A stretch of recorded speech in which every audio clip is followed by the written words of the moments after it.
বন্দে পুরুষোত্তম জয় গুরু। শ্রী শ্রী ঠাকুর অনুকূলচন্দ্রের 137তম জন্ম মহোৎসব উপলক্ষে শিলিগুড়ি শ্রীগুরু বিদ্যামন্দির প্রাঙ্গণে এক বিরাট অনুষ্ঠানের আয়োজন করা হয়েছিল।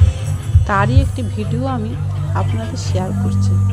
তো আসুন আপনারা ভিডিওটা দেখুন, আর ভালো লাগলে একটি লাইক, কমেন্ট এবং শেয়ার করবেন অবশ্যই। তো চলুন আমার সঙ্গে। এবার ফিরে আসি কীর্তনে। এবার যদি সবাই না ওঠে তাহলে আমরা রাগ করবো।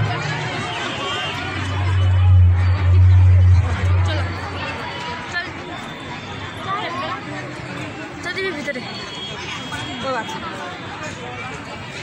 মা আসুন দিকে